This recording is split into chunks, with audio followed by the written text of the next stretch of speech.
proudest day and the proudest time in the seat of a rally car, because that day and that hour and those minutes, I got the bit between my teeth. You know, I really stood up and was counted and said, this is not getting away. I remember when we pulled on our helmets and Donald says to me, what are we doing? I said, we're going for gold, Barrett. That's all was said. I can still picture that run. That was just the best run ever.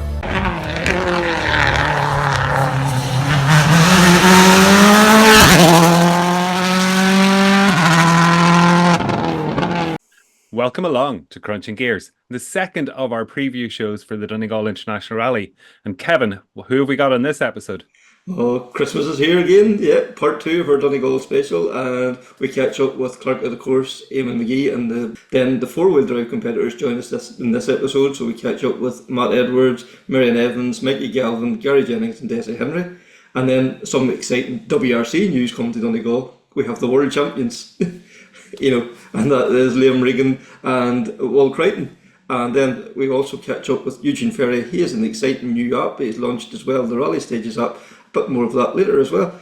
So, Connor, what can we say? We're only hours away now. It's not even days now at this stage. We're going to discount the days. It's hours away now. That's it. Clock's ticking down, and the excitement is building. I know with me it's building. Never mind with everybody else. And genuinely looking forward to hitting the ground on Thursday, getting around Scrutineer and getting to the start ramp, and just watching the excitement build. Just can't wait. There's some exciting news around the ceremonial start there. Some really exciting stuff there. It's going to be all singing, all dancing. There's a lot of music at it as well, and that's going to kick off from about 5:30. There's a few bands that are going to be up performing, and then there'll be a bit of line dancing for anybody that's into that kind of thing. And there's going to be a few rally cars there as well too. And as well as that, there's going to be they're going for the Rally Village vibe. There's going to be a few stalls there, guys selling bits and pieces there of merchandise and all that too. But the rally cars, obviously, all the top runners, we're hoping they're all going to attend. But some very special cars, I'll just name a couple of them, like Sammy Fisher's wee yellow mini, that's going to, evoke so many memories for so many people, Then Donna Kelly's bringing over Manus Kelly S12B, what can we say? The King of the Hills for a certain generation as well too. To see that car again, that's going to be pretty special. And then Bertie Fisher's Manta. Kieran Graffin's bringing that down for the day as well too, so that's going to obviously our generation, Connor, is going to bring out all those memories back. And then as well from 06, the Colin McRae Metro, my goodness, I'll never forget, landing outside Dungraining back then almost 20 years ago now, and seeing McRae in the Metro was oh my god, that was just surreal, so that's going to be pretty special. That's never been even before the rally kicks off. We've already had scrutiny at that stage, and then the driver's briefing after that, and then heading out to Malin then Friday morning. I just can't wait. Yeah, that's some challenge, Malin. What, about 14k, and just straight on it from the get go, and that's a heck of a piece of road. Yeah, that's it's got everything: blind crest, fast corners, tight corners, it's got everything. It really has. It is a classic stage, there's no doubt about it, and then that goes into Mamore and then into Culcross, and it's 3 stages. It's a classic. It's a national rally on Friday alone, on 6 stages. And then go into Saturday, and that's going to be epic. 8 stages, 2 stages done twice in the morning, and 2 more done twice in the afternoon. Saturday morning, Knockalla. Doesn't get much more daunting than that to waking you up in the morning. That goes in then to Gary Gort on the opposite direction. And then Saturday afternoon is Glen Village and Lochkiel. Glen is run the opposite direction. That's what it's run the last few years.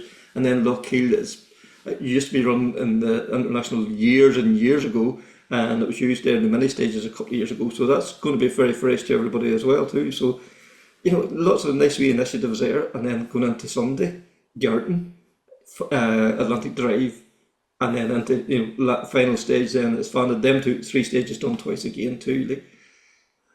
Sunday, it's not going to be no Sunday run. No, like if you look at any day, if you took any of those days, there'd be a cracking one day event on their own. Yeah. Like they're all, there's that's a heavy start each morning. Knockall on Saturday, Malin on Friday. Like Even Garton on Sunday is a Garden on big, Sunday, yeah. Like uh-huh.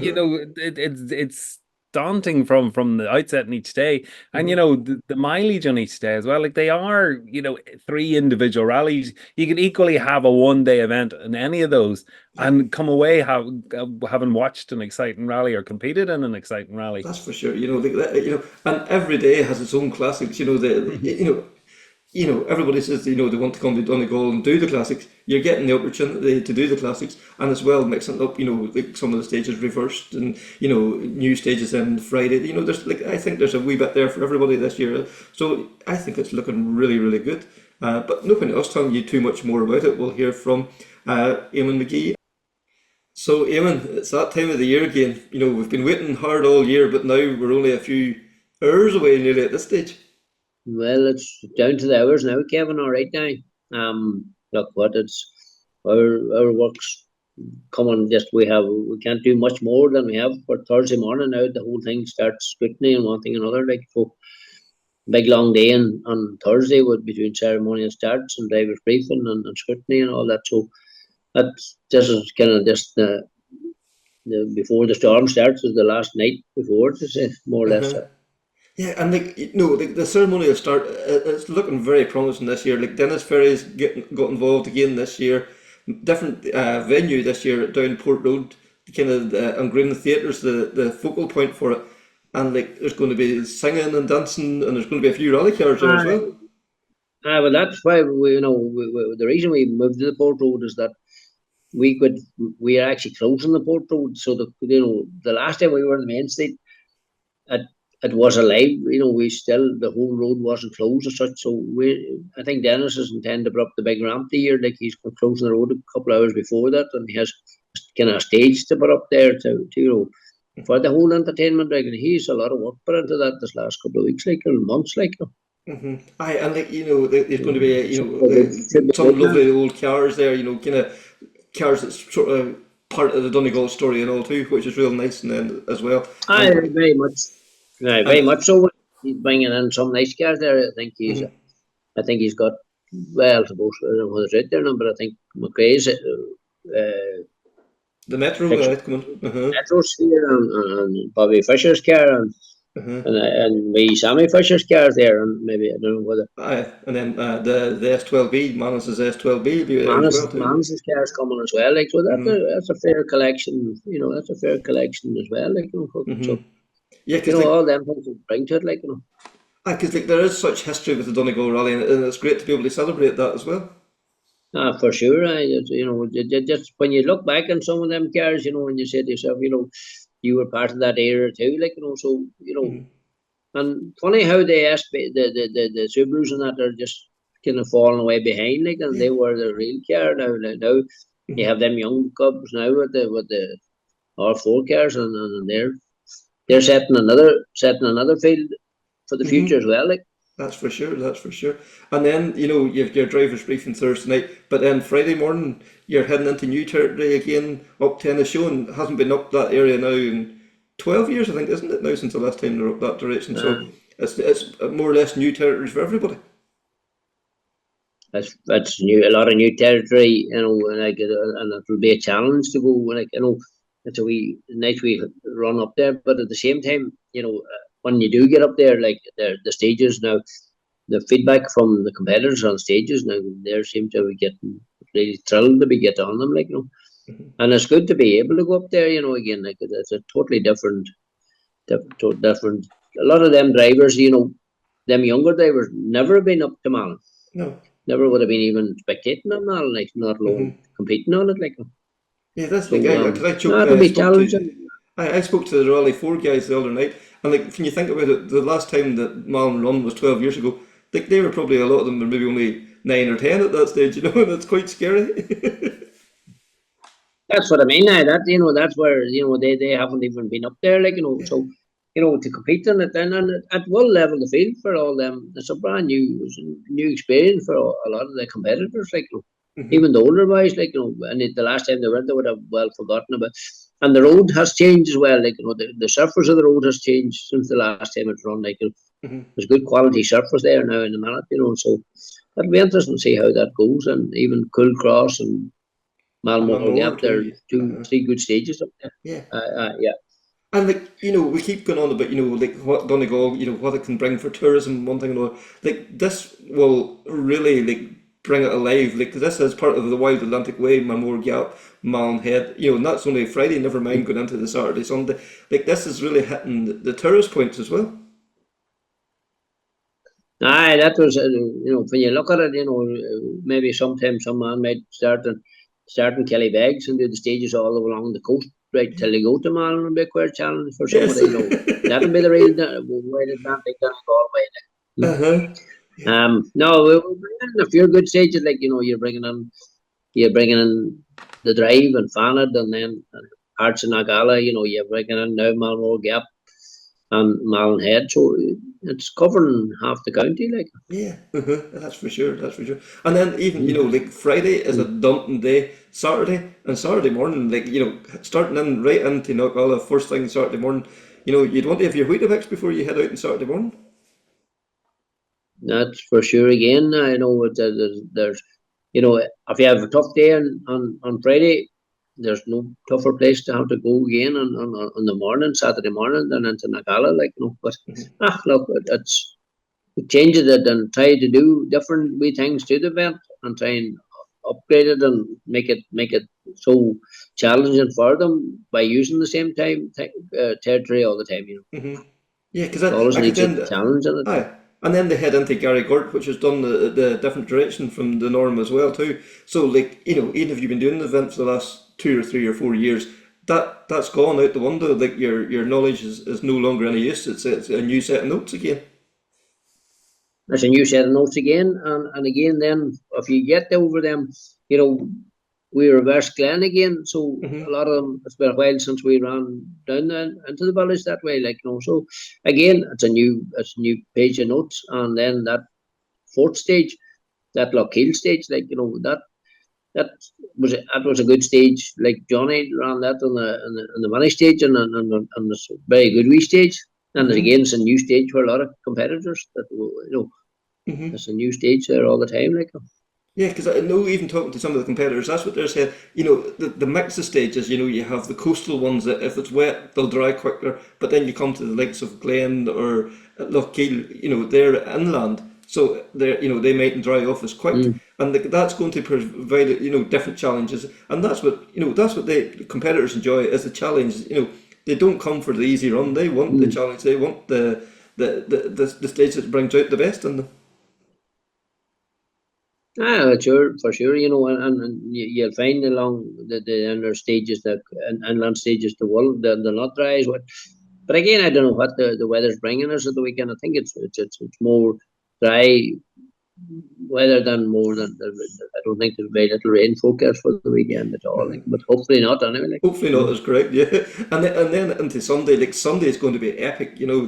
Garton, Atlantic Drive, and Fanad. Any one of them stages would be a great great addition to it. But to have the three of them all on the one day, that's going to be something else. And there's a sting in Garton a year, we cut out the big bit, part of it, and put in a wee tight wee loop in there, the middle of it, and it's again, talking to boys haven't been rallied at all, never have been rallied as far as I know. So it's again, that's a new challenge in the middle of Garton, compared to it's tight. Opens up and then it tightens in and then it opens up again around the lake, So again, it's new and it's different. Yeah, because that's what amazes me. We always hear about all the classic stages, the ones that. Garton's still only a fairly new stage. It's only really been started to use in the last 10 or 12 years, and it has become a classic already. And that just makes you think, you can't maybe rely too much on the old classics. It's nice to have the likes of Garton that's been a new stage. The likes of Friday. Those three stages are as good as anywhere in the country. There's always something. There's always a twist in things. I think Garton hasn't been on the thing. I was probably my first year. I went to Garton, and that's been so successful that we've kept going back to it. Like, we missed a year or two, okay, but it's now has become one of them stages. Like, it has come to the same level as the Drive and the Glens and the Fanets, So, and it is a good fast good stage for Sunday morning anyway. Like, to start off with Sunday morning, another challenge.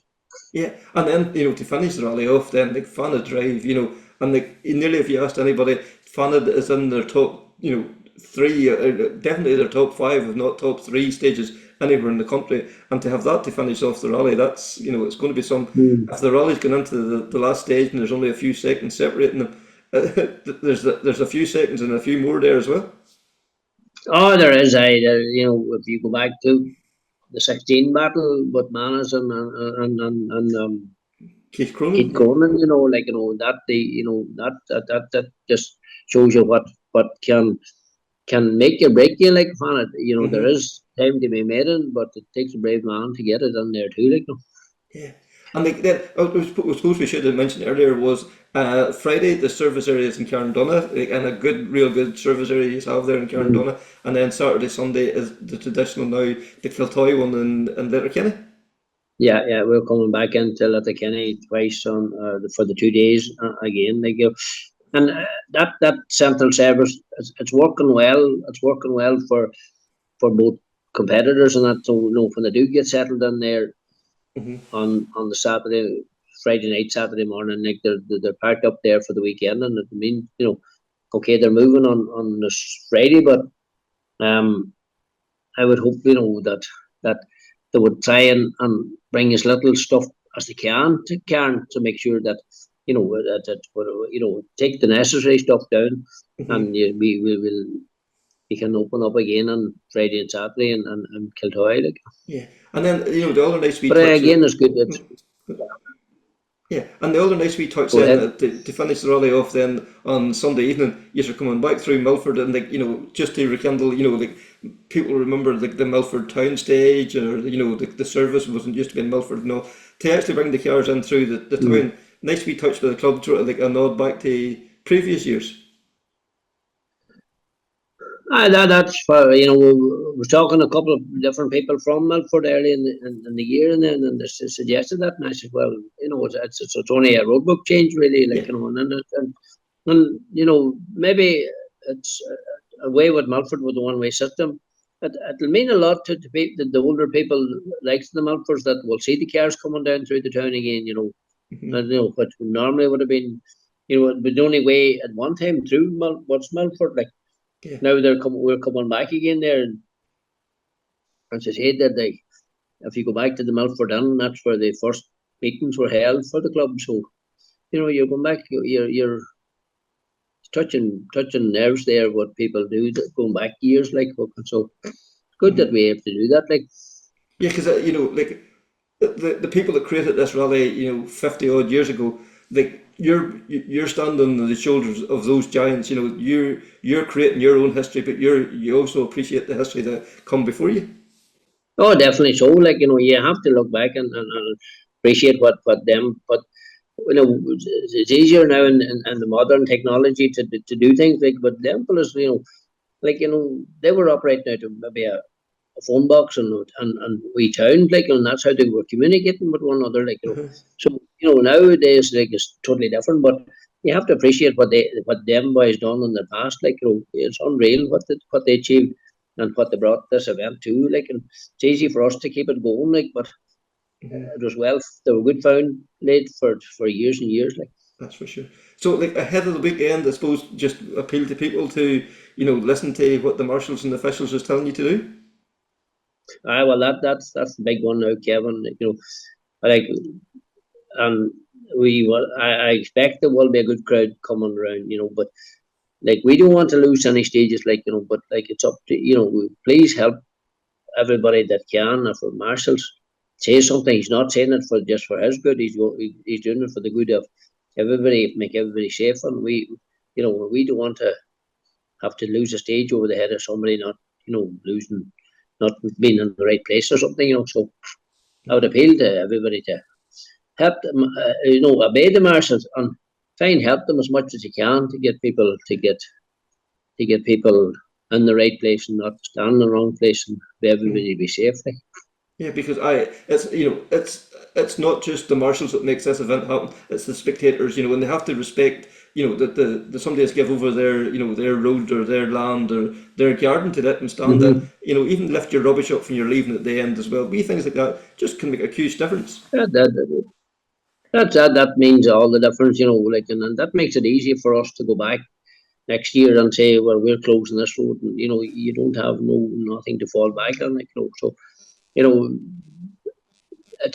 it's the people come to watch it. It's their event as well. They're responsible for their actions. So don't be and what they do, so, and to make it last and make it happen again. Just respect everybody's land and as I said, and listen to the marshal and hopefully everything will run smoothly for us. So thanks very much there to Eamon for taking his time. The man was absolutely flat out. It was very good of him giving us that few minutes there as well too, so really appreciate that. Next time then I got a chance to, myself and Connor got a chance to catch up with some of the four-wheel drive competitors from the rally this weekend. We spoke to Matt Edwards, Meirion Evans, Mikie Galvin, Gary Jennings and Desi Henry. Let's hear from them. Donegal, just now a few days away. The excitement's building, so we thought we'd speak to some of the top runners. And I suppose, we'll start off with Gary. An event you've won a few times in the past, an event you look forward to every year. Yeah, without a doubt. I think, as I said many times, Christmas comes twice a year, and this is the second Christmas day in the year about to start now on Friday. So yeah, we're all looking forward to it, and it's been a long anticipated build up now. So yeah, it's nearly here. Mm-hmm. And Mikie, you're coming now and leading the championship and all. Does that bring a different dimension to it? I suppose it does and it doesn't. I think we're all going up to Donegal to do one job. I'm looking forward to it a lot. I think we both are. I actually can't believe that it's time for Donegal already. It only seems like yesterday it was Galway, but look, it's nice to be leading the championship, going to Donegal. Happy days. But as I said, I think everyone's going there to do one job, as are we. Mm-hmm. And Desi, Donegal, it brings a different dimension. They always talk about finding that extra chance in Donegal. Is it an event you look forward to as well? It's an event I think everybody looks forward to, but it's always a strange one because you've people just comes out of the woodwork in Donegal that you maybe don't expect to be on the pace that they're going to be on. I think everybody at this stage knows the stages so well. When everybody just pushes to the last. So I think it's going to be interesting this year with Malin back on the cards. I remember doing it back in 2000, was it maybe 11 or 12 on the C2 days. And they are great stages down there, and I think it'll be great to go back down there. And it'll be a change for everybody. Go down them stages, and usually the Friday stages are the ones sort of maybe the not so good stages. But I think maybe this year we're going to Malin. They'll probably be as good as the rest. So it'll be an interesting challenge. That's for sure. And Meirion, you've been away from the Turnwhite Championship, but the lure of Donegal brought you back again? Yeah, there just always seems to be something a bit extra about Donegal. I think people have a bit more, fortunately we got a bit of help to get there as well. So, there's a lot of enthusiasm, I think around the event, and yeah, I guess it's one you don't want to miss either. So I haven't missed the Donegal since the first time I've been there. So it would have been rude to. Yeah, and Matt, third time's a charm, they say. So this is the one this time, is it?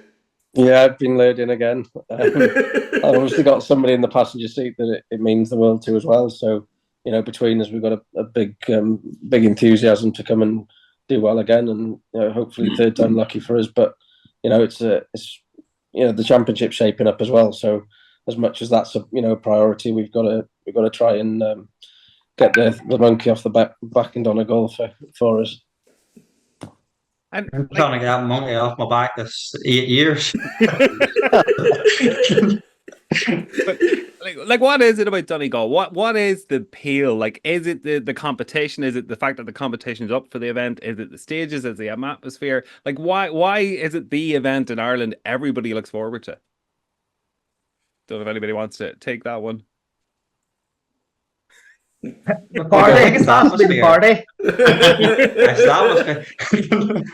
Yeah. I think it's the beer. Did you ever try to go up Letterkenny Street on Saturday night at Donegal Rally? Like it closed off and just thousands of people. So yeah, definitely the atmosphere. I think is second to none. I know we went to Killarney this year. You know, it's definitely the last time there. I've been there. The crowds are phenomenal, but I think when you come down Donegal, there's nothing beats that. So it's maybe like Meirion, what's, you know, as coming across from Wales for the event, as you have done for years, you know, in a support capacity, and what I think this is your fourth time now to compete. Like again, you know, when you come across, are you taken aback a bit by the crowds, by, you know, Letterkenny becomes a bit of a mad place for 4 days. You know, like what does it hit you like? You know, when I started coming to Donegal, it was, you know, a shock every time. I think this is probably like my 7th or 8th time over in Donegal now. So yeah, I like Gary said, I think that's probably the major attraction with it. It's more than just the rally, it's the event and everything around it, the people, and you know, for us as drivers as well, that's really nice to have, you know, the support and everything. But yeah, you know, from probably Thursday night, the place is absolutely bonkers. So probably as a driver, you know, over the weekend, you want to be as far away as you can because you won't sleep a wink if you're staying in the town. But yeah, look, it's even on the stage as well. I remember the first stage I ever did in Donegal in 19, and like I just couldn't get over the spectators. You know, I don't think we went. There was one point in the stage where I couldn't see any spectators. You know, there was always someone everywhere, and yeah, it kind of opened my eyes, to be honest, to just how big it is. And Desi, do you want to take the same question there? What's the appeal for Donegal in your eyes? Yeah, for us, look, again, well, rallying is pretty much a family sport for us, and we grew up from a youngster going out watching Donegal, standing on the hedges and cheering on cars, you know. And I think for me, growing up through that and then eventually getting into a rally car ourselves and, you know, getting on the famous stages, getting on the Fana, getting on a Bala, you know, going to all these stages that you watched from the hedges for years. You know, it's strange, you know, sitting at the start line in a gala, you know, usually with cold tires and heading up that hill, you know, it's sort of the closest thing you'll get to a roller coaster. And I think all the drivers will back me up on that. It is a fantastic stage when you get into it, and it's like what do you say? It's like on a roller coaster that there's a 20% chance you're gonna go. It's gonna go off the rails. So no, look, it's for me. It was about growing up, going to Donegal, and the atmosphere that brought with it, and obviously in your teens getting up and plenty of alcohol, plenty of hangovers, and that's what it started off as. But obviously to compete in it now, it is something special. But it does attract, you know, huge thousands and thousands of people. And I think it's probably one of the few rallies that is getting bigger and bigger. Some rallies obviously get, you know, maybe doesn't get the same footfall, get the same amount of people watching, but Donegal just seems to, you know, get bigger by the year. And I don't know, they're doing something right, but it's a fantastic rally. And like Mikey, coming from, you know, Killarney, like, and you know, West Cork was beside you there as well too. You know, great events in their own right. But like, is Donegal special to you as well? Coming up the country. Yeah, it is. It is. I can remember the first time I went to Donegal was 2007 to watch Sebastian Loeb, and that was just mind blowing. And to see the famous rally. I mean, I've been watching rallying a long time, and even to get there in 07, watch that level of rallying and to be at the rally and see all the things that you'd only dreamt of and seen on TV. To come to 2015 when I went there first with Stephen Wright, and we had the Fiesta R5 early days that time, and it was incredible. And we went back in 16, and we were close to winning it. Manus won it that year. I think we were second by half a second in 16, me and Keith.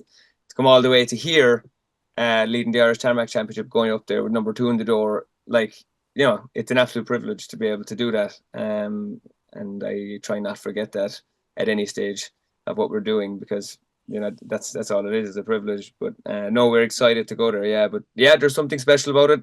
I'm just going to repeat what all the guys said, but the crowds, I think it's timing of it too. It's come to it's the first rally that really hits in summertime as well. It's like, you know, the championship and the whole year seems to come to a head at this time.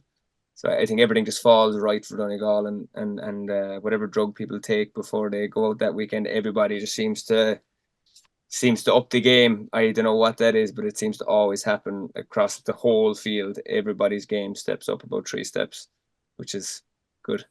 Yeah, and like Matt, it was the event that brought you here in the first place. Like, and this is your third time.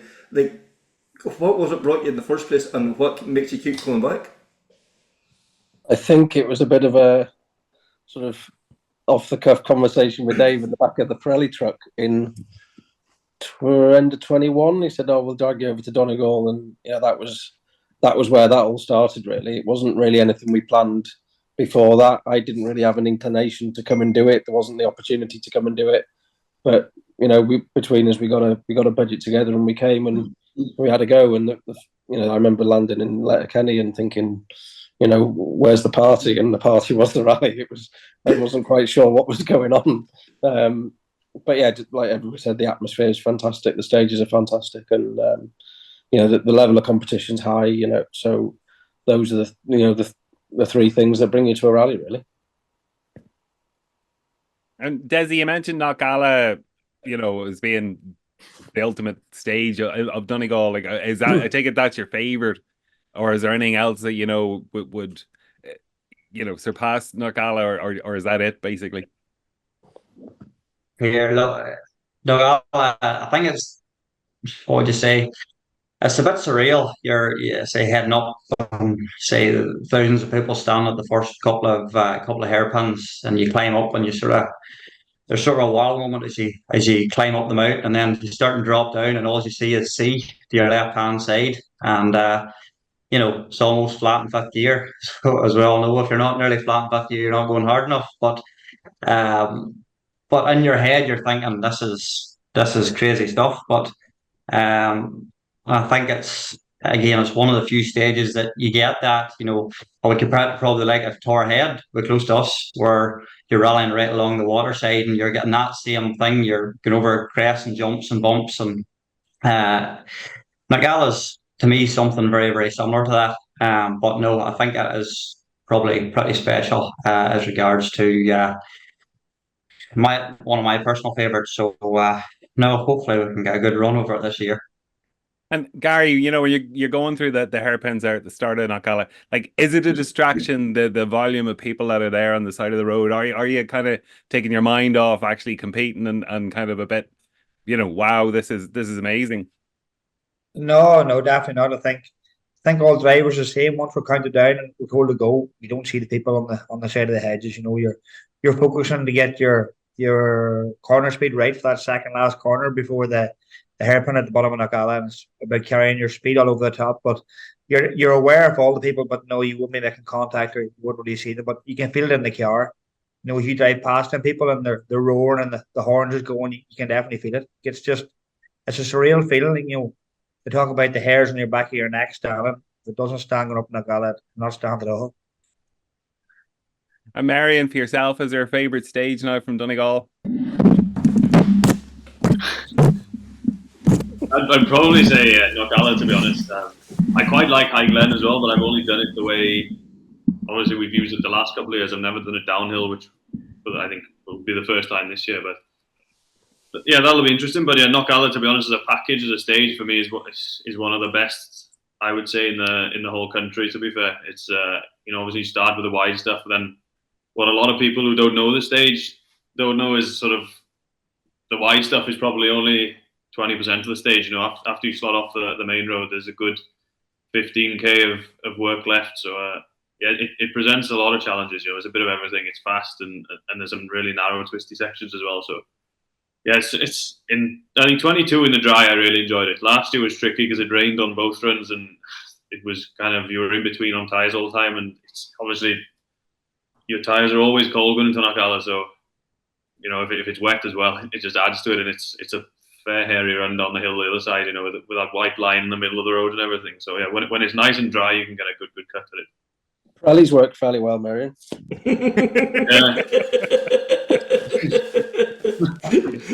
I know, you were behind me up until then.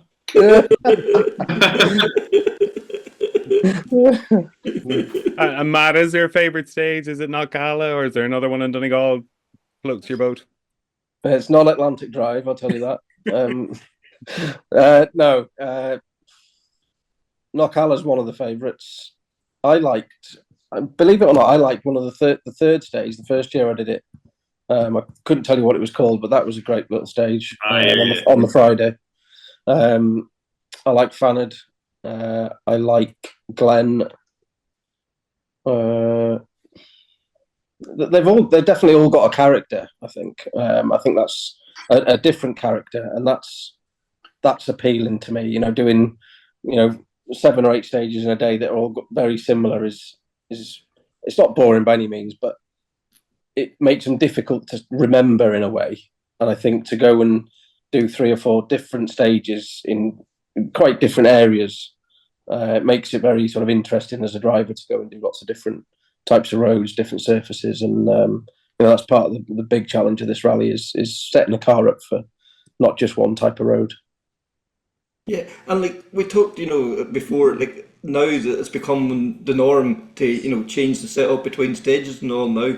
Like, do you find you have to do that in the likes of Donegal? Because you say, like, you might be coming off Knockalla, which is fast, wide open road, and then going into somewhere like Garrigort that's more narrow and more technical. Is there like a few clicks here and there that you feel will make a difference? Yeah, I think so. And as much as that, the different tyre choices, especially when the weather changes, and that's part of the sport of the challenge of the sport that I really enjoy for sure. A clean, dry rally is everybody's dream in some ways because it's a lot easier mentally to prepare for that and to go into a loop of stages that's dry without that consideration. But I think the biggest differences can be made when there is a bit of changeability and people have to explore a few different options, and that's certainly something that I'm not afraid to try something a bit different, and sometimes it works, sometimes it doesn't, but that's sort of how you learn and develop as a driver. And I'm still trying to do that and learn as much as you can every time you get in a car, really. Mm-hmm. And like Gary, coming from the world cars, where you basically jumped in and you went as hard as you could. Like these R5s, because they are so evenly matched, there is this. You see drivers now making the wee adjustments between stages and one thing and another. Like, is that something that's probably new to you? How are you finding that?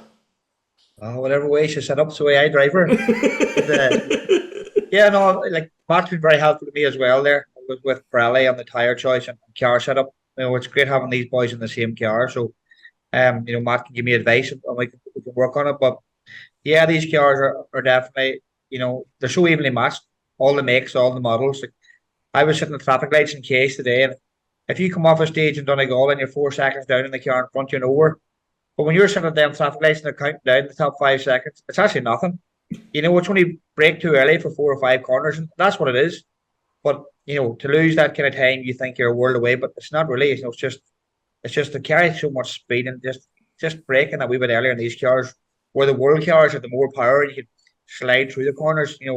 These R5 cars, you really have to keep them nailed, and like they do take it. It's just having the balls to keep the foot down. But yeah, it's unbelievable the corner speed to carry and braking. Braking's unreal on them. Mm-hmm. And like Desi, you've had the fortune to sample the both. You had the Fiesta World Rally car. Now you've sampled a few different R5 Rally 2 cars. Like, does it still blow you away, like going over the likes of Knockall in the dry, the way that car will hold on?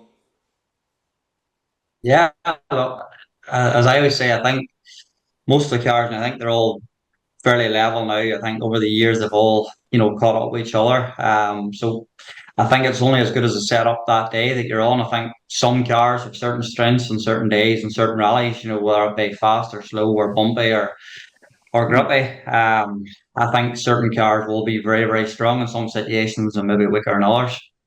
But no, I think as they said, you do have to be tweaking at them constantly through the rally.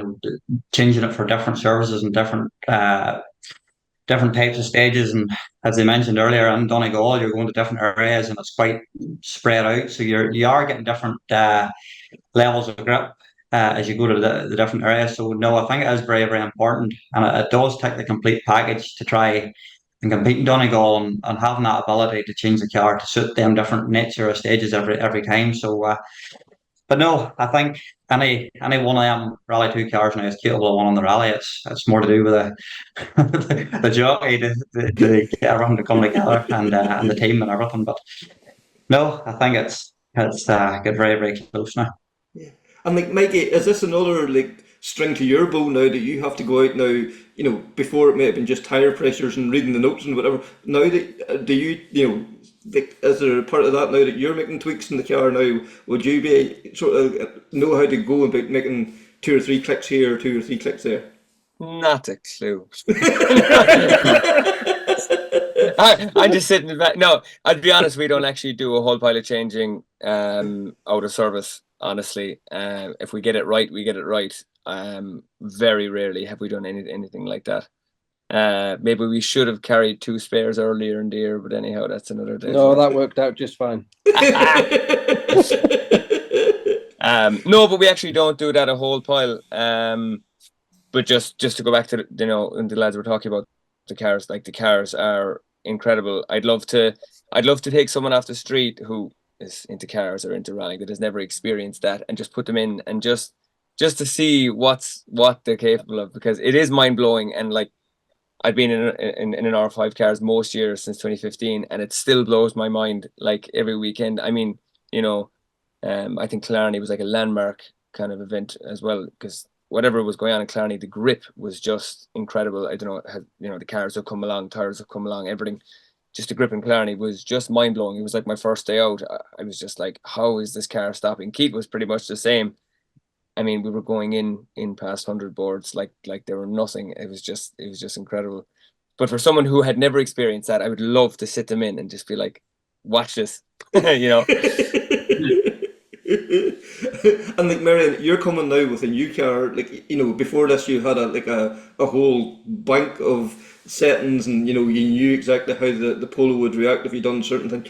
Does that bring a worry, or are you confident enough coming in now in the Yaris that if it starts to rain, you know what to do, or if it, you know, suddenly, you know, going from a different variations of stages?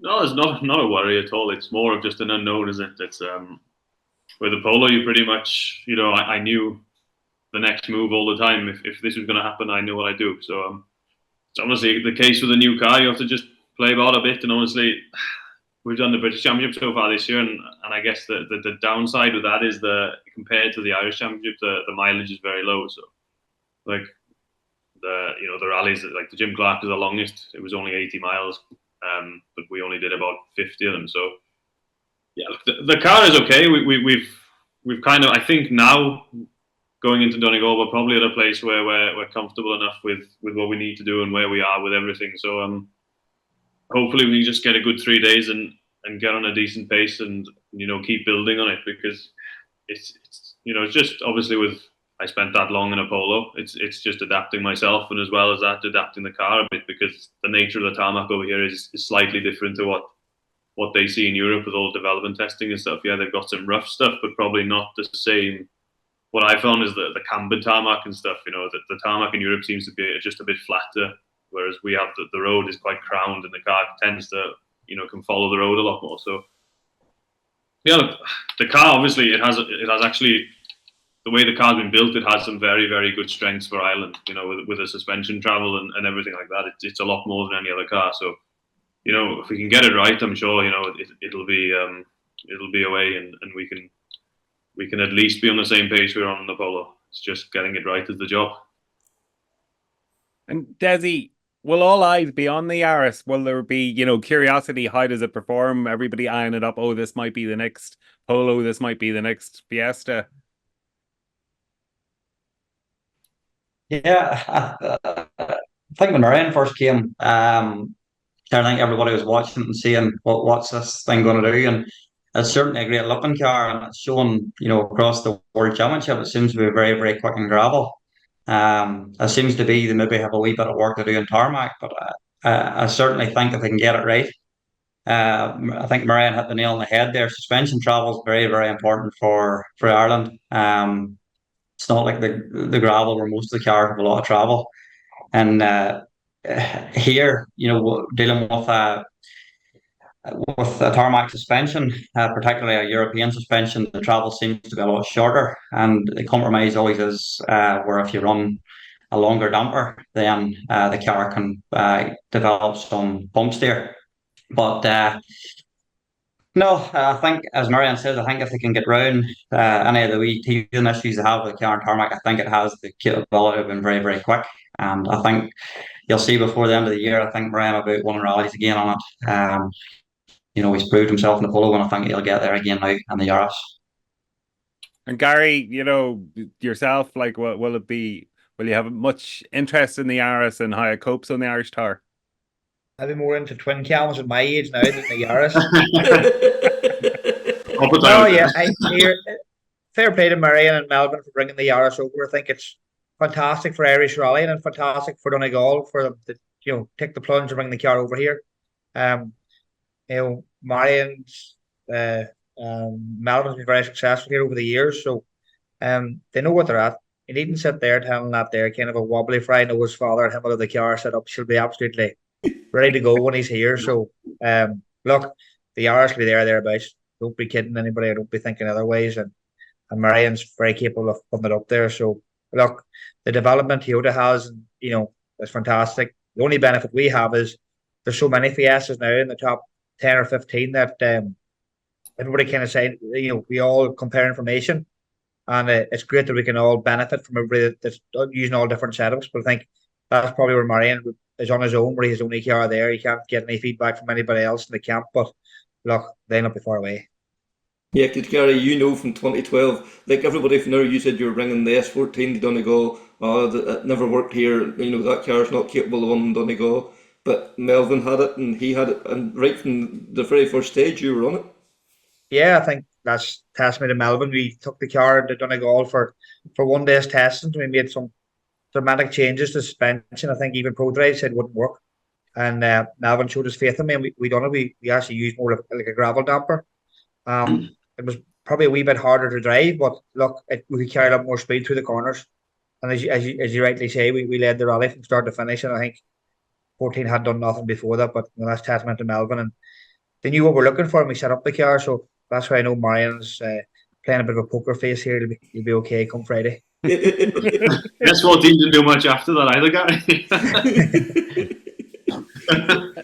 And Matt, just set up for Irish tarmac. Like, I know before we've spoken to M Sport, Kevin and myself, and they've talked about the Irish dampers and stuff. Like, did you find it quite different coming here and trying to get the car right on tar?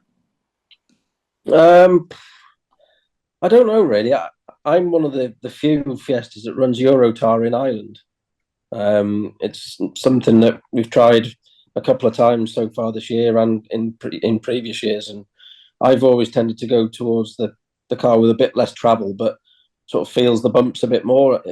As long as the car's not reacting as in getting thrown off the road by the bumps, I'm maybe more comfortable than others feeling the bumps and driving with that sort of sensation in the car. So I've not had to do a lot really to make it adapt for me. It's just the biggest challenge is finding those extra tenths and finding the bravery that I maybe had 3 or 4 years ago to try and just, I wouldn't say bridge the gap, but we've all got to find a little bit now to make the difference in the championship this year, and that's the big challenge now.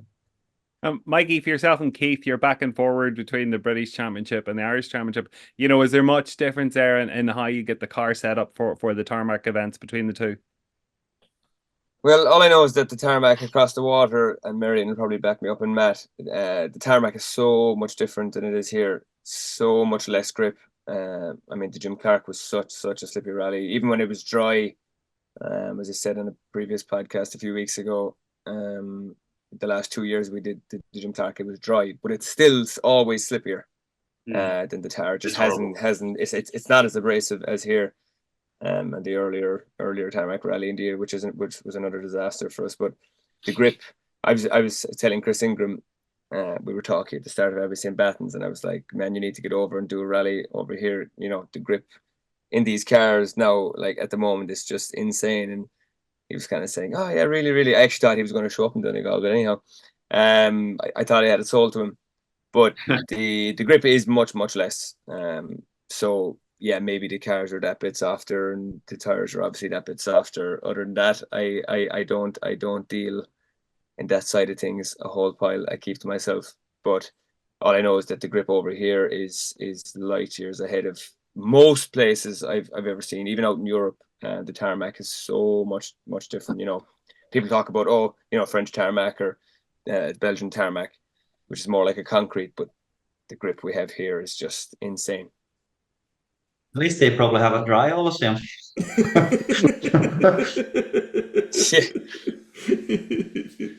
Yeah, and like, you know, Mikey, like going in leading the championship, does that affect the way you set out a strategy before the rally, or is it, you know, we'll worry about that come Sunday if we're still going? Yeah, not really.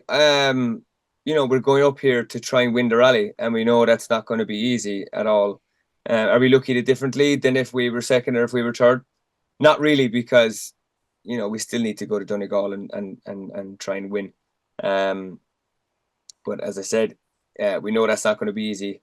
Things were working out great in Clarny, but you know we just got cut out and we didn't get the result that we wanted. So going up here, we've got the same attitude as Clarny. We haven't got the experience there. It's been a while. It's been 8 years since we were there last. You know, the guys have been quick there in the last 2-3 years. So are we going in the back foot? Maybe, but we'll see. But are we looking at it differently? No, we're going up there to go at it, I think. Matt, you hear that? Like that, you know, you're second there in the championship. You have to go at it the same frame of mind then as well, flat out. Yeah, 100%. Yeah, we haven't really got there's no space for any real gameplay or agenda on at this time in the championship. Really, you've just got to go out, and with it being so tight, you know, we've looked at the scenarios. You know, if we win, that's great. But then if we take a few points off Keith, that's great. But then if we take points off Keith and Callum wins, then he's back in it. So it's, you know, the only scenario which is a good win for us points wise is if we win and everybody else is behind. So it just makes it fairly simple, really. And you know, rallies in years gone by where that has been the case, although there's more pressure at this point of the championship, it's actually easier when there's no other option just to go and try and win it. So I think that's, you know, that's fairly clear cut in our minds. I think, to be fair, you know, you couldn't have a better place to do out a battle like that than Donegal, really. No, that's right. Yeah. Yeah, because like going in, like, I think it was Dave said at the lunch, like Donegal is one of the few places that can go to a whole new area and have 3 classic stages. Like Malin probably rates as one of the best stages in the country, and it hasn't been used in 12 years or whatever now. Like, does that probably level the playing field a wee bit going into the event then as well? Maybe Matt, you take that to start with. And Who was that? Was that to me? To you first of all. Yeah. I'd never heard of it until the other week. So, needless to say, it's on my YouTube favourites now. But yeah, it looks a good stage. It's got a lot of it. It's got everything in it. It's a decent length as well, which is nice. Good long stage to get into. But yeah, every day's got classic stages, and you know it's a good setting to battle out a championship, and you know it's what everybody comes to see, and it's what we come to do. So you know nobody comes. Well, certainly not many people go rallying just for an easy cruise around and take a trophy home. It's to win something that's hard fought means a lot more. So yeah, we're all. I'm sure we're all fit for battle. And like Gary, you know, you have sampled Malin before and all. Like, it probably is a classic, and you know the fact that it hasn't been used in so long, like it's going to be an absolute pleasure for guys that haven't had the opportunity to do it before to be sitting there first stage on Friday morning. That's going to be daunting. Yeah, I think it makes the rally a lot more exciting. I think last year was a definitely good idea to take the rally to Donegal Town, and I think it really mixed everybody up on the first day. And then they will get back into their stride on Saturday and Sunday. We'll go back to the classics, and I don't expect the next weekend to be any different. I think 3 new stages. I can't even remember being there. I'm sure it was there. It's that far back, but like it's funny. These boys chat about Knockalla and Glen and all that. I'm doing the rally maybe nearly 20 years. I still know the stages, but I still don't remember them till I'm actually on them. You know, there's certain points, and I'm sure it's the same when we go down to Malin. It'll be. I don't remember being there, but when we get there, we'll remember Bristol stages. But yeah, like I was down there on the summertime down at one of the festivals down there, and I think the people down there are so welcoming. I think they're going to be glad to get the rally down there. And I definitely expect a big turnout of spectators down there on Friday evening. Mm-hmm. Yeah, like Desi, that's something that we tend to forget about. This is, people are being put out of their houses for a day so we can go and enjoy our day sport. Like, it's fantastic the way a community can welcome in a rally.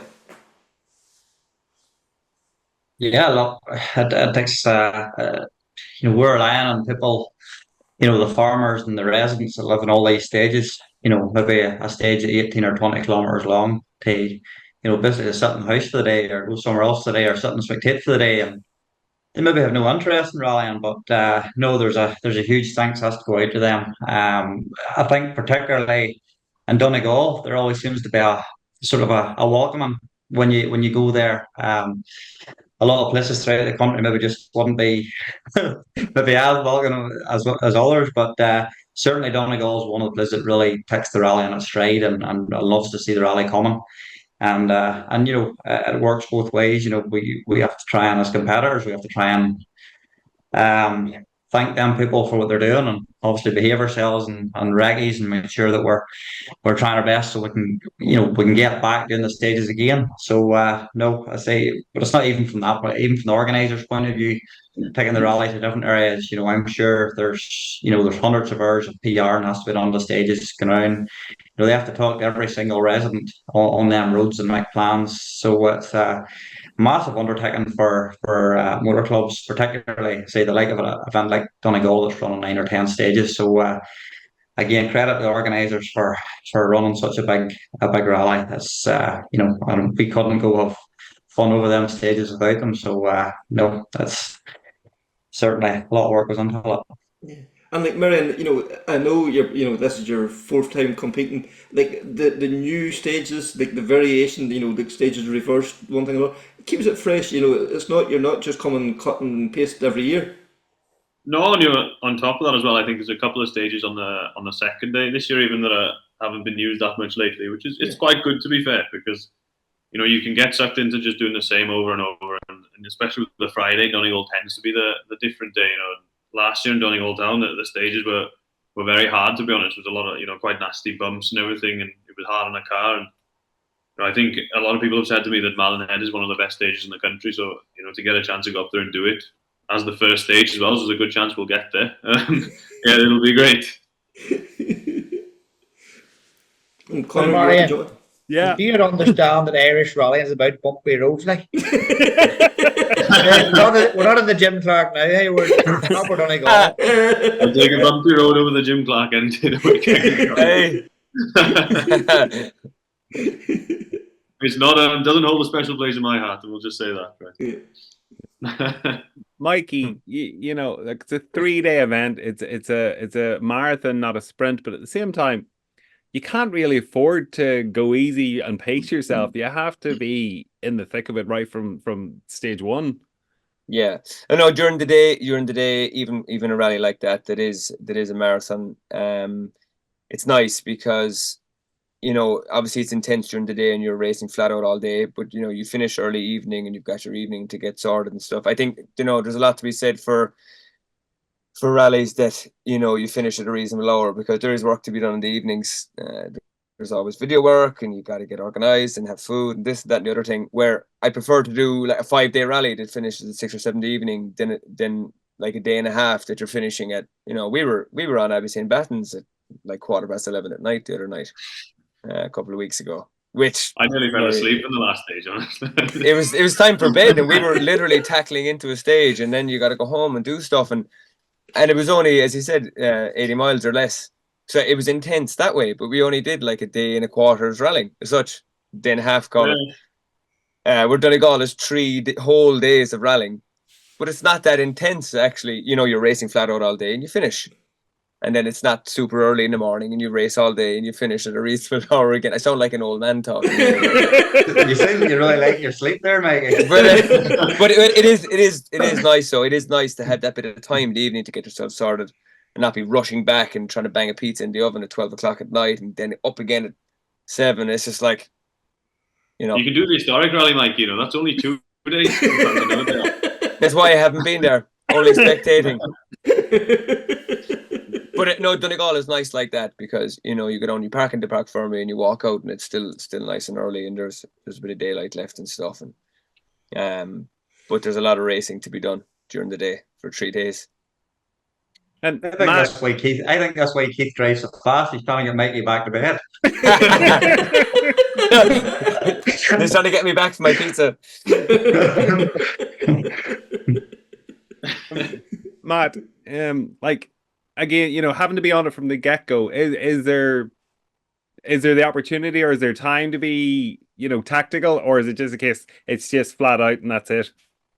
Yeah, I don't think there's much chance to be tactical. Certainly, if it's dry, that goes out the window fairly quickly. And as you said, with new stages, I think the new stages they're important to keep attracting people from overseas, because if it's just the same stages, every year, you're going in with a disadvantage straight away. And I think the little bit of knowledge that I've accrued the last couple of years, okay, it's not relevant on all the stages this year, but I think it just helps that little bit to know that yes, you've got some knowledge, but then you're on an equal playing field in several of the other stages, and that gives you a bit more confidence, and again, just make some good notes, trust the notes, and just get your head down first thing Friday morning.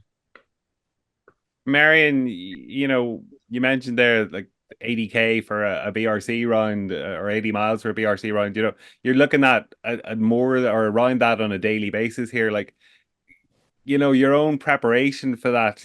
You haven't been doing the 3-day events all year. Is there much involved, or getting your head around that and getting into that mode again?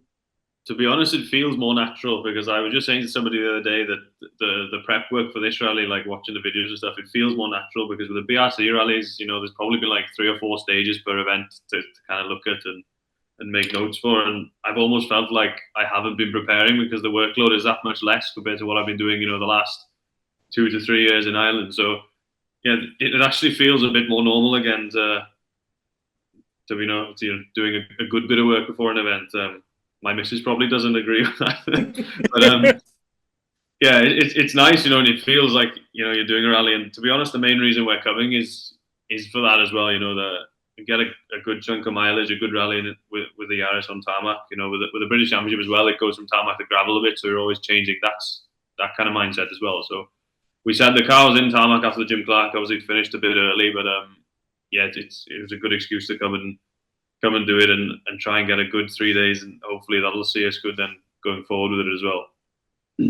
And Desi, when you get to Sunday and like there's still 90k ahead of you on Sunday, and there's no place or there's no space there to back off either. Like, but at the same time, you've had 2 hard days rallying behind you. How do you kind of keep, in the zone as such? Probably not the right boy to ask that, because I think last year was the first year I actually made it to Sunday in Donegal. So no, hopefully more the same this year. But last year was sort of strange. We were going okay on the Friday. I think we were 3rd or 4th overall, and then we got a puncture pretty earlier on Saturday morning, so it sort of lost quite a bit of time. So it was one of them rallies we were driving, but sort of had lost the motivation to push, with nothing really to fight for. But no, it's it is hard to keep concentration for that length of event, especially when we're not really used to doing. We only do sort of 1 3-day event every year, and if we're lucky, maybe a couple of 2-day events. But so no, it's getting under that mind frame when you're not maybe used to doing them events, and keeping the getting the bananas under you, and making sure that you don't fall asleep halfway through the day. But look, and I think they mentioned earlier, the pace is so high. There's no room. There's no margin for error. There's no. You just can't fall asleep during the stages, or your rally could be over very, very quickly.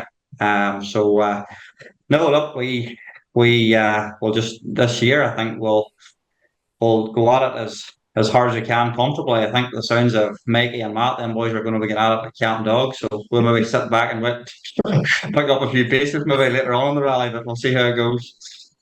And Gary, sorry, Mikie, I missed that. Pieces of what car did you say?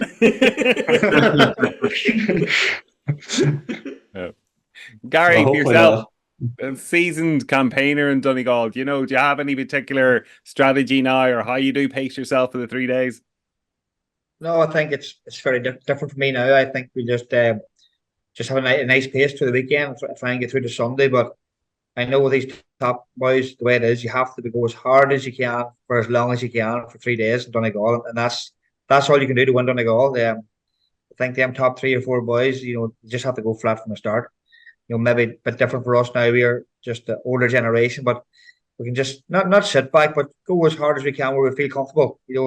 Them 3 or 4 places on the stage that you're just not certain of. That's just where the difference is. With these boys, we'll be going over them flat to the mat. But it's like I was at the TT last weekend. It was like watching the top 25 motorcyclists. Where I watched them at a certain point, they all look exactly the same. Where you don't see them on the nitty gritty narrow stuff where I like a Michael and Emic all the time and everybody else, but just to watch them at one point. And it's the same as rallying. For the person standing on the heads to watch the first 15, 20 cars, they'll think they're all going the same speed. It's up in the mountains where these boys will be in a league of their own where they can't be seen on the narrow guthery stuff who could carry the most speed. So yeah, it's a bit different for me. I feel like I'm one of them older generations. I'm just enjoying it now, and it's a privilege to do Donegal Rally. We're contemplating maybe not doing it this year, and then we're thinking ourselves, why not? In years to come, we'll be saying, why didn't you do it? That's one we look forward to. And do you still get the same buzz like on the Friday morning? Is the nerve still there? Is the jitter still there before you start out on Friday morning? I would be brushing my teeth on Friday morning, vomiting into the toilet bowl, thinking to myself, what am I doing here? 100%. But when we get up then till the start ramp on Friday, there's just a different feeling. It's just a real feeling. I think Darren Gass was the same. I'm not joking. I would be so sick on Friday morning with nerves. But once you get out there, get your suit on, and you go up and meet everybody, and meet all the competitors on Friday morning, it's just completely different. You're on a 3-day high. Mm-hmm. Yeah. It's the craziest sport, isn't it? Is every sport like that? Do tennis players do that too? Or is it just us? Do these guys brush their teeth vomiting as well? Because I don't know. I don't think if somebody was to pay you to go and vomit on a Friday morning before you go to work, you wouldn't do it. But you're going to enjoy yourself for a weekend, and now you're sitting with your head in the toilet Friday morning thinking, what am I doing? Yeah. And I hadn't even got a feed of vodka the night before. It's crazy. And you boys are spending a year's wages in one weekend to vomit all weekend. It's something else, isn't it? The special sport, I tell you. I explained that to your man off the street, Mikey. Mikey, you're the more student, you're the one sitting with us. Yeah. At least you're in control of the steering wheel. My horn isn't even working on my foot plate. I have no control whatsoever. Purposely disconnected. But Matt, same question. Is there jitters or nerves there starting out in the event still? Yeah, 100%. Yeah, a bit like Gary, 100. Wow, just everything's doing 100 mile an hour in your head, in your stomach. It is horrendous. It's and he's dead right. You'd think, what are you putting yourself through this for? And that happens all the way up to the point you hear the word go, and then it all disappears instantly. You just drop into this mode of. Yeah, you hear 10 seconds and all that stuff we've talked about before that happen. And as soon as that happens, it's just all normal again. And you wonder, in the weeks leading up to the rally, can I still do it? Are we going to get found out? I had the conversation with Keith after, in Killarney. We both think very similar. Are we, we're not going to be able to do it. We're not going to be quick enough, and we don't believe in ourselves, and all these doubts. They're there all the time until you hear the word go, and then you sort of feel invincible for 10 or 15 minutes, and then look at the times and you think, how's he done that? No, it is crazy. We've had a few chats about that, on this podcast, and it is crazy what we put ourselves through to do it. But we love it all the same, and wouldn't be without it. And Meirion, you were fortunate enough to get, the Friday morning, Donegal experience, going into the theatre, getting the safety briefing. Coming out of that, I don't know, I was going in there as a photographer coming out, and I was ready to go mad. What was that like coming out as a driver? You must have been fully pumped coming out of there. Yeah, it does get you going a bit. I think last year they moved it to Thursday and it went on for about 4 hours, but it was almost late coming out last year, but yeah, when we ran it on the Friday morning, it was always special because I saw it first with, obviously we ran Manus in 16, 17, 18. You see the crowds, and I was thought it'd be great to be a part of that. And, yeah, the atmosphere outside the theatre there is brilliant. But yeah, it's edgy times for sure. I mean, like matches, I mean, the thoughts going through your head. You're on the phone to people about tyres. It's a special atmosphere, to be fair. Yeah. And like Desi, you know, like that, you know, pumping out through the theatre, like Living on the Edge, Aerosmith, like as you're walking out through them doors, you know, is there like, do you almost start to feel invincible, or is it, you know, is it, oh God, what am I doing here? Yeah, I'm actually glad they moved to the Thursday night because a lot of the time on the Friday morning you walked out and you were ready to kill death. Thanks. So you were you sort of it sort of G'd you up maybe in a bad way. You were, and then I think traditionally my Fridays were never that good until last year. So I think that was I think that might have been the problem. It was the Friday morning in the theatre. So thanks to Donegal Motor Club for changing that to the Thursday. It seems to have helped on the Friday stages. But no, certainly, look, it is. I think it's great that they do the theatre. You know, when the drivers briefing, it is all part of the Donegal experience. You know, and it makes it what Donegal is. Um, you know, I think all the drivers. It's one of the few drivers briefings that, as a driver, any crew member looks forward to. You know, any other drivers briefing, you know, you try to avoid like the plague usually, but until this year when you actually have to go and lift your time cards, but but no, this year or every year, that's one of the things you always look forward to is getting in there, getting G'd up the hill. To me, that is when Donegal Rally starts, is drivers briefing, and there's a few other rallies that actually happens. Connor, enough to add, or? No, we never got to ask Mikie actually, and maybe from a co-driver's perspective, is there a favourite stage in Donegal? Do you even get a chance to properly enjoy a stage?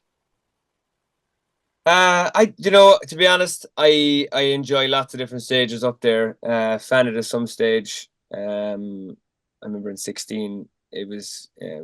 I suppose it was a stage we kind of struggled on because it was so fast and kind of chicane to chicane. But I might answer that question after Donegal again because it's been so long now. I'll have to recap but there's a lot of good stuff. There's a lot of good stuff there. It's hard to pick one place, to be honest. So thanks to all those guys, you know, really appreciate them taking the time. And then also, Connor, we said at the start, you know, the Junior World Champions is coming to Donegal. You know, that's going to be pretty cool, isn't it? Oh, look, it's absolutely fantastic. Genuinely. We have our own world champions, and you know, which is just amazing to think that. But the fact that there's this slim opportunity for them to do an event together at home, like so often we hear of the schedules clashing between the BRC and the WRC rounds and stuff. And whilst, you know, they've always wanted, or they want to do events here, getting that into the schedule is so difficult. So for them to announce, okay, albeit last minute, but for them to announce that they're coming to Donegal, just absolutely incredible. Yeah, and it's not, you know, it's probably not the huge we're expecting. You know, there is a twist in this year, and it's going to be fun. But we'll not say too much more about it. We'll catch up with Liam and William. William, fantastic one for Donegal here. 2 world champions coming to do the rally.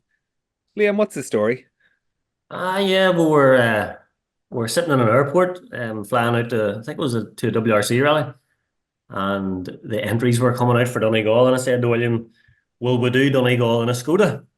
Of course, his eyes lit up, but I actually meant my Skoda, the historic car. So we decided to stick in an entry, and as I was putting in the entry, I think I said to him, you know, Flip, I must look for a navigator now. It's always hard to get a navigator for these rallies.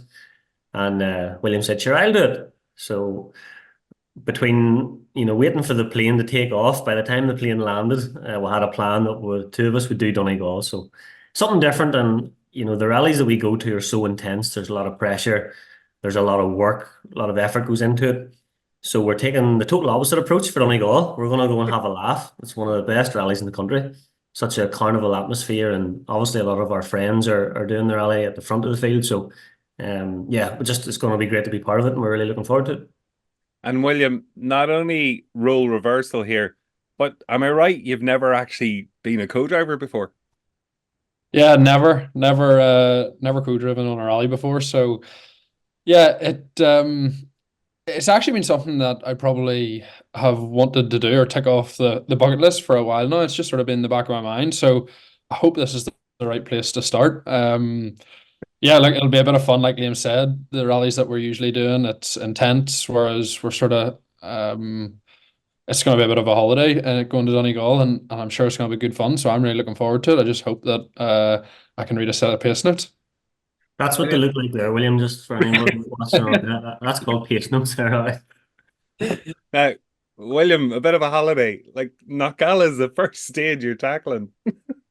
I know. I don't even know if it's the same as previous years. I'm hoping it is, so that if I get lost in the pace notes, Liam can just drive to what he sees. Yeah, I hope I don't get car sick. I hope I don't get lost in the road section. It's completely new to me, but uh, yeah, I'll be able to experience it from the other side of the car, and there's a lot more that goes into co-driving than just reading the pace notes. So it's going to be very interesting, and yeah, like I said, I'm looking forward to it. And Liam's done it the last couple of years. Obviously, it's in the historic Skoda, which is quite special to him, and a lot of history there. So yeah, it'll be good fun. And Liam, like normally the two of you are in a car competing together. There's a lot of trust involved, but it's kind of the trust is on the shoes on the other foot here. It's great. I can't wait. I joked with Eamon Kelly and Connor Mohan that myself and William are getting up at 4 a.m. every morning to go over the notes, go over the recce footage. I'm going to change every note on the page just to give William the real feeling of what it's like to be a co-driver. So we're just having a laugh about it. But no, as William said, we're going for a bit of fun. Like there is no pressure. This doing a rally at the historics or with the historic crews, it's so relaxed. It's a real friendly bunch. I mean, there's no pressure about getting lost on the road section. If a friend of ours was winding William up about, how do you know you're not going to get car sick reading pace notes? So we might find that out by the time we get to the top of Knockalla, which in this car could take a while, so he has plenty of time to work it out. So no, we're just really The word on the street is Liam's going to do a donut at the first Hartman and Knockalla.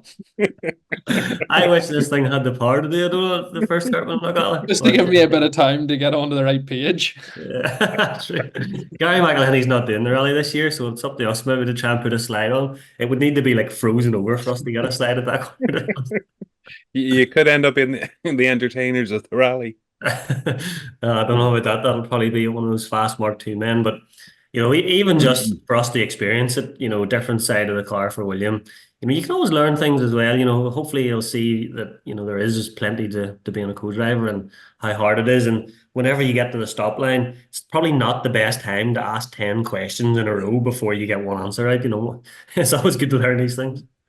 And Liam, it's an event you've done a couple of times yourself in the Skoda, but as a pairing together, I think you've only competed twice there before. But is it a rally that's dear to the heart? Fuck yeah! I mean, funny. I was looking at some of Seamus Coonan's pictures that he put up. I spectated with my dad in '94 at this rally, and I remember through the pictures. That was one of the first memories of watching. So, look, if you're into rallying, Donegal will be special to you. There's no doubt about it. And then we competed twice together, myself and William in the 208. The first time we did it didn't go so well. We ended up upside down actually. So we'll try not to replicate that. But they don't use that part of Knockalla, so it should be okay. And then in 2017, I remember doing it. Funny enough, Knockalla again. You remember William was slid on at the bump at the square left into the beam. Same place where Alistair went straight on. That's right. Yeah. So we'll try and get around this Knockalla one for first pass. It's only the first stage of the rally, isn't it? But no, like it's special to everyone, Donegal. And knowing Keith and Matt and Callum at the front and Josh, obviously there's going to be a great race. So we're going to be interested in the battle that they're having, and keeping an eye on everything at the front, because obviously we're competitive in West Cork, so we know what it takes to do those times. So it's going to be great to watch them. And William, do you think you might find a newfound respect for Liam's role in keeping you right and honest in the BRC and in the WRC? I've got a funny feeling that the answer will be yes, and I'm going to figure out the hard way come the end of the first stage. But yeah, look, thanks to Liam for having me along. Like I said, it's something that I've probably it's been in the back of my mind. Just I've done so many rallies now driving. It'll be nice to experience it from the other side. So yeah, and like Liam said, it's a lot of people, friends doing the rally as well. Probably some of my earliest memories are from Donegal with Dad competing there and traveling down with him and watching the event. So yeah, it's nice. It's probably been quite a long time since we've done a rally where it's just purely about fun and there's no pressure, and that's nothing against the events that we were doing now. They're still amazing and a lot of fun, but it's a completely different approach, I guess. And like Liam said, there's definitely gonna be things that I'm gonna learn and see what it's like from that side of the car, but no pressure and just like I said, a holiday. And Liam, look, you spend a lot of time with William and in recce cars and just hire cars, getting from A to B and stuff, as well as being in rally cars. Is he a backseat driver? It's funny, we've managed to complement each other over the years. He knows whenever I might be getting it tight, or I can sometimes see the sign where he's under a bit of pressure or stress. So we try and manage that. That can be difficult at times, obviously, for any crew, but I think we're in their 10th or 11th year together. I can't remember which it is, but over those amount of rallies and years, you learn a thing or two about each other. And I don't get to the end of the first stage and think this is the worst holiday ever. I want my money back or something. And Liam, you're out for a bit of crack. You're out for a bit of fun. You've done the historics before yourself, but is it nice for the two of you to have this opportunity to just put the feet up, almost no pressure, not having to watch the split times or anything like that between stages, and just basically chill out and actually get back to grassroots and enjoy it? That's you've hit the nail on the head there. It's pure pleasure, pure enjoyment. We were talking at the start of the week there about right, well, we're going to have our lunch at this restaurant, or I want to visit such and such on the route, and maybe we'll call in and see some friends of ours. So we're ticking a few boxes here at this rally. Friends of mine are servicing for me, which obviously I'm very grateful for. So this is as you say, getting back to grassroots. Although a lot of the historic crews obviously take it very seriously, but I mean, for us, it's as William said, it's a pure holiday. And William, read a set of pace notes though and get you between the stages. We'll worry about that. At the time, we'll be all right. And William, great opportunity for the other historic crews to kind of pit themselves against two world champions, just for the crack and a bit of a laugh as well. There's some bragging rights, I'm sure, are going to be up for grabs at the weekend. I don't know about that. I mean, I know that the guys at the top of the historic class go very, very hard. So yeah, I'm sure it's going to be a lot of fun, interacting with all the crews around us. That's going to be the thing that I'm looking forward to the most, and all the marshals and the people organising the event. It's grown into such a massive event, so the amount of spectators, and hopefully a few stay about by the time we get up the stage. But it's such an iconic rally now in Ireland, and to be a part of it, we're very lucky to do it. And Liam, last word with you. Any regrets, or will we leave that till after Knockalla to see did you make the right choice, a co-driver? Maybe talk after the rally, but no regrets. Although I wouldn't be putting any money on anybody being challenged. I was asked to be seated last on the road for a reason. So, bringing the Skoda out always brings a smile to some people's faces. You wouldn't believe the amount of people come over to you in the service area. My dad had one of these, or my granddad had one of these, and my first car was a blue one of these. So, whilst the Mark 1s and Mark 2s and all those historic cars that come out, they're works of art, but I enjoy getting this car out because it's something different and, gives people a laugh as well. What was the attraction to the Skoda for yourself? Was there any connection? There was. I've talked about it before. My dad and my uncle rallied one in the Skoda Challenge years ago, in 1988, which was the year I was born. And also, it's the year this car was manufactured in. So whatever, I've been tracking the car for a while. There's 3 of them made in Finland, and a guy called Glenn Thomas had this car over in the UK. So it took me a while now to persuade him to sell it, to be honest. I had a couple of goes at him, but eventually he sold the car to me. My dad's car was a very similar colour, albeit it was right-hand drive. So yeah, a bit of a family history. and John Hogland, I've met him through the ERC round we've done last year, and it's just something that I've grew up with, being around Skodas, and I used to work for John Mulholland as well, and that was a link to Skoda as well. So yeah, maybe in the future we'll try and get another couple of Skodas out as well. Am I right in thinking you had Glyn sitting beside you last year? Yeah, Glyn came over last year and did Donegal, which he really enjoyed. And he's been a great help, Glyn, as well, because he has a great knowledge of the car. And whenever I bought the car off him, he had so much documentation and he's a wealth of knowledge. So we keep in touch. He always texts, when we're out in the WRC as well. So he's very supportive. And William, no regrets. Your dad withdrew the entry. Would have been good to have a go head to head with your dad on the event.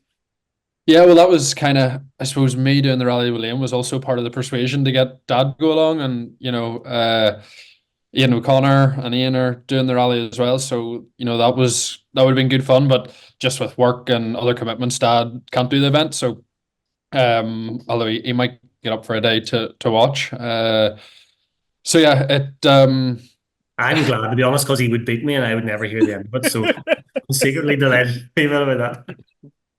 Yeah, I guess I don't want to say too much before the start of the rally. I might regret anything that I do say.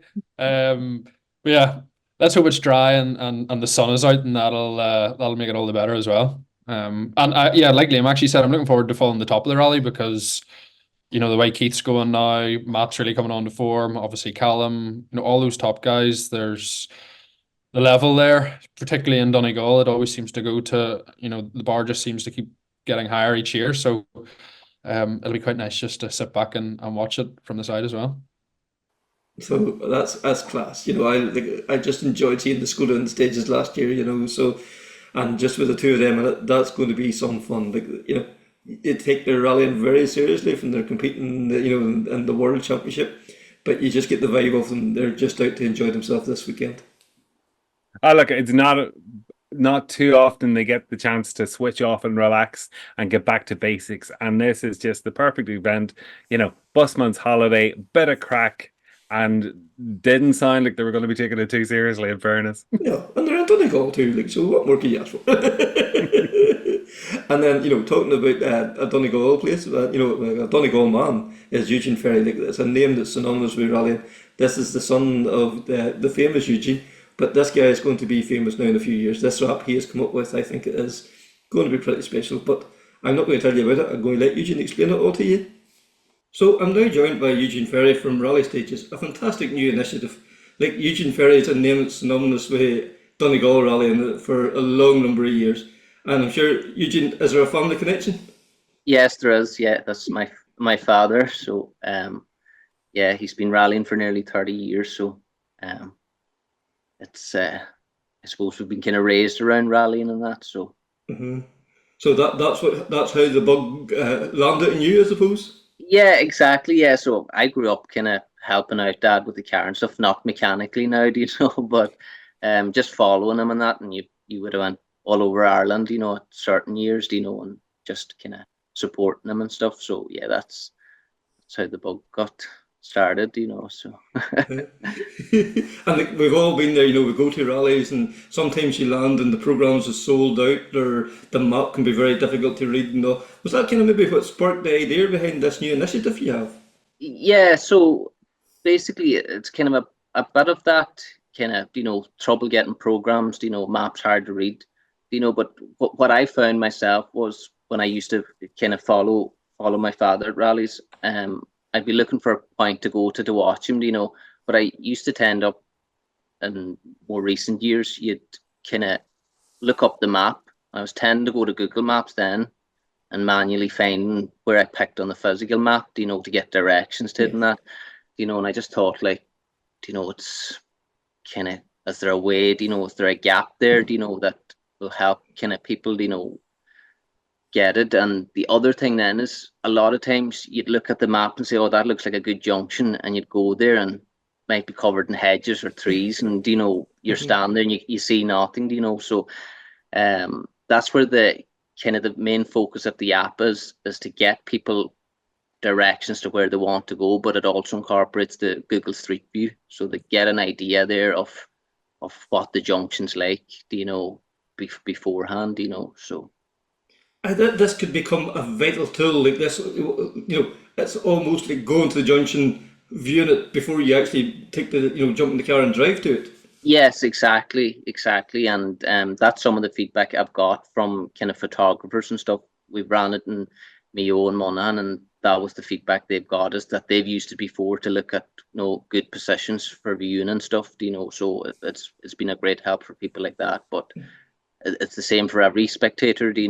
It's if they get there beforehand, they can have a look really to see where they're going, what's it like. And I suppose even if you look at a junction with the street view, a few clicks, you can say, well, what's it like down the road, and stuff. So you're not stuck, I know Street View mightn't be up to date, but it'll still fairly accurate, yeah. Fairly accurate. It'll give you a good idea anyway, of what's there and that. So yeah, and the other thing with Google Maps as well, it allows you to work out, approximately how long it's going to take you to get out there as well too. Yeah, exactly. Yeah, so it's kind of that's the kind of main driver behind the app. It's the maps really. That's why I designed it. It was all for navigation and directions, how long, and other wee bits just kind of fell into place then to kind of, I suppose, beef it up a wee bit, to give people a bit more, of what they want. Because you're going to have live results on this, access to that, access to the entry list. There's all lots of, it's not just a purely maps oriented. Yeah. So it started off first. It was basically my initial kind of prototype was basically the maps and kind of sponsors and the option of having the program there, in a digital form in PDF. And then I got in touch with Angus Seeley of Shannon Sports, and he was more than happy for me to use his page for the live results. So that's, I think, it's been a big help. So thanks to him for that, and I've added in the entry list as well, so up until now, the entry list wasn't live, it was whatever I got, kind of the first initial one was published, but for Donegal now, it will be an updated entry list, and I've added in a search feature on it as well, so you can search the drivers or co-drivers by name. So it's just kind of trying to kind of build on wee things, so. Yeah, because especially, for people, that's maybe not overly familiar with rallying, if it's Johnny down the road, they're going there to watch, they can come into the search and say, oh, he's run car 90 or whatever, and then they're more aware of him coming down the road. Yes, exactly. Yeah, so it's just a wee search to search by name, so to kind of speed up the process, stop people, I suppose, scrolling, especially for Donegal, such a big entry list and stuff, it's kind of needed. So. And like this, like I suppose the nuts and bolts of the app, you developed this yourself then? Yeah, so it kind of started probably about nearly 3 years ago. I kind of had the idea and I started looking into it, but I work as a software developer full time, so this is just kind of all on the side and stuff. So it took me a wee while to kind of come up with the design and stuff, and just kind of generally kind of doing bits and pieces kind of. And it was just before Christmas there, kind of I had a kind of fully working app, and I reached out to a number of clubs in early January to see kind of was anybody interested, and thankfully Mayo were, and so I can't really thank them enough, because they took a chance on me, because nobody, it hasn't really been done before, so a big thanks to them for allowing me to run it in their event and stuff, and it's worked out really well, so no, it's all been good. Yeah, and then I suppose the next obvious question is, if it's something that you want to, how do you go about getting it onto your phone then? So yeah, it's available on Android and Apple iOS. So for Donegal now, it'll be released the morning of the Wednesday 19th of June. So we'll be sharing links and QR codes and stuff, and I plan to have kind of signs up at the event and stuff with QR codes and that on it, so that people will know, where to get it and stuff. Mm-hmm. Oh, and I suppose with the QR code, like if you see that at the side of the ditch or you're in Scrutineering or wherever, you just scan the code and it'll take you directly to the page. To the app, to the page, So just it'll take you straight there to download, to purchase it, like so. Mm-hmm. Yeah, And this will have everything that the program has, but all on your phone, basically. Basically, yeah. So it has the entry list, it has the maps,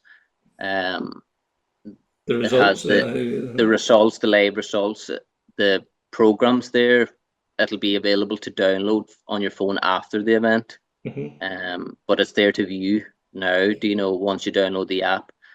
And I'm kind of doing notifications as well. So I'm trialing that out for this event now. App notifications for Kelly and Duffy's on the pace notes, and Mick Bracken's on the limit sports for their live streams and stuff as well. Yes. So yeah, it's just building, kind of trying to kind of build on what's been previously done. Yeah, because I have seen the prototype for it, and you can click into each individual stage. It's not like the Donegal, the big map that you have to fold out. This is all like if you want to go Knockalla, there's you click on Knockalla, it brings it up and shows you, and then you start. You can drop a pin or whatever and look and see. Yes. Yeah. Yeah. So yeah, it basically it'll zoom to that point. Each day if you zoom out, you can see the rest of the stages around you. But whatever stage you pick, it'll take you to that stage. You drop a point. Some of the stages have like good viewing points, no spectator access and stuff. So if you click on them points as well, it'll take you to them as well. So. And then obviously you're going from 1 day national rallies to suddenly a 3-day international rally. Does that bring its own set of demands too? It's a lot more work, obviously. Yeah, so it's kind of the main app. It was kind of remain the same. It was just the stages and stuff. So I had to kind of incorporate a way of kind of displaying 3 days instead of 1 day. So normally for the national events, it's only 3 or 4 stages, whereas for Donegal there it's 10. So when you click on the stages now, you have the option of Friday, Saturday, and Sunday. So it's broken down by days. So yeah, it was a bit different. So a bit more work. More work in the maps. It's 3 days compared to 1. So we're working that end as well. But it like what I've seen anyway, it's very user friendly. It's very straightforward. Once you go into that, it's like it's all touch. Touch Friday. Your Friday stage is pip up. And then you go 1, 2, or 3. Basically, it's go across. Manmore and Malin. You click into whatever stage you particularly, and it's very easy to navigate. I think that isn't that the navigate. Yeah. So that was kind of some of the feedback that I got from EO and Monaghan, that it's very user friendly, and I'm not trying to I don't want to overcomplicate things with lots of menus and whatnot, so it is really a kind of a click and you're there kind of thing, So there's other wee features there I've added for the stages. It'll show the weather at the top, and 3-hour intervals, so it'll give you a rough idea of, what it's going to be like for that day as well, and it shows the stage sponsor. So it's a way for the clubs as well to kind of, it's an alternative means for them to promote sponsors and, get money in and stuff as well, so. Yeah, because obviously, you need the support of the clubs for this as well too. The Donegal have to give you the maps to allow you to, to do the work and things. So there has to be a buy-in from the clubs in Wales. This. Yeah, so that's kind of been the difficult part for me. It's because it's so new, and because I suppose a lot of clubs rely on the financial side of the program. The sales of the program to keep clubs running. There is a lot of hesitation there from certain clubs, and that's obvious, and you can understand where they come from because it's new. But yeah, it is another way of clubs. A lot of the money, the proceeds go to the club. So. Yeah, because it's a 1-1 for everybody. Because yes, the clubs want to sell the physical program, but it's difficult to gauge how many. Like I know personally, we've been to rallies and you go and there's no programs left or whatever, and then all of a sudden you're trying to take a photo of somebody's program that has and it's just on the phone, and it can turn into a wee bit of a nightmare at times. To have something like this so easy to just a matter of a few clicks on the phone and it's there. Yeah, exactly. So it's kind of the club themselves are never really going to be out anything, because they're not in that position of, will we get enough books sold, or You're never kind of going to run out of apps. You know, it's just theirs. Whoever downloads it, you know. Yes. But that's my biggest challenge so far. It's getting clubs to come on board and getting the word out. You know, because even though we've ran it in Mayo and Monaghan, you know, a lot of people still aren't, you know, familiar with it, never heard of it. You know, so I'm hoping now Donegal will kind of change that. You know, and I'm kind of seeing that already and through social media and stuff, you know, views and whatnot, you know, it has a major pull, you know, so. Yeah, because like, you know yourself, like, you know, the Donegal Rally, like it was always the focal point in your father's rallying career every year, and you see the draw, like the amount of people it brings. Like this is more than just any other rally. This is the rally of the year for a lot of people, and like this could be the launch pad for this app, really. Yes. Well, that's what I'm hoping anyway. You know, that's the aim. So this rally for me is as much promotion as nearly more promotion nearly than developing the app. You know, trying to get the word out there and stuff. And I think it's just the perfect opportunity to do that. And like, what are your hopes? Like this, you know, this is not even just confined to Ireland. This could go global, really, couldn't it?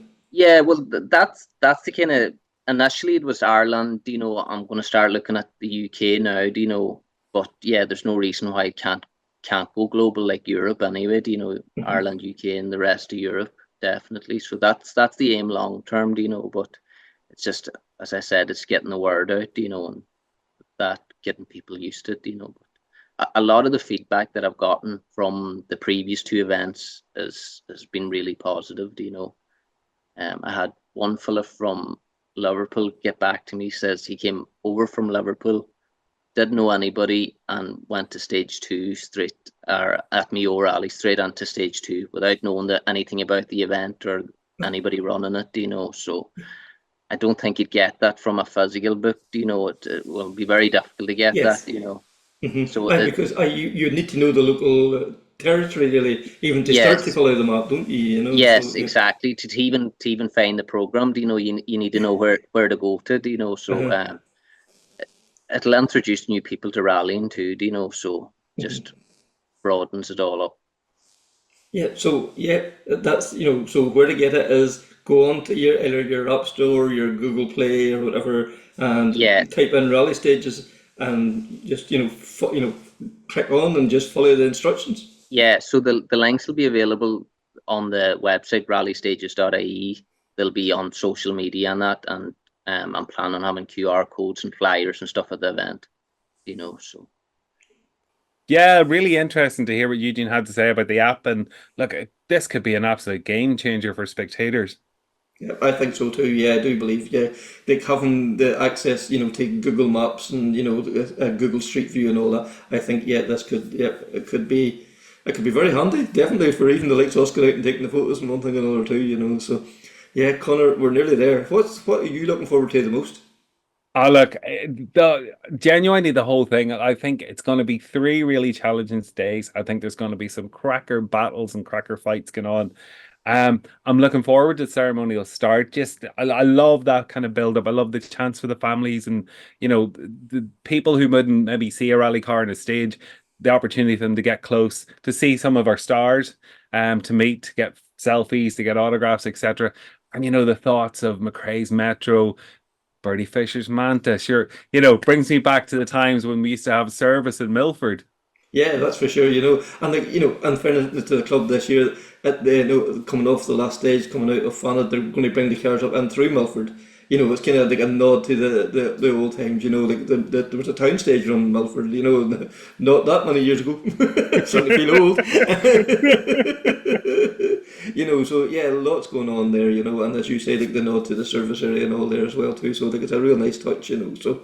Yep, really looking forward to the event, and just for anybody that's going or anybody competing, just stay safe. Hopefully the weather's good and enjoy it, and that's the main thing. But until the next time, take care, speak soon, and bye.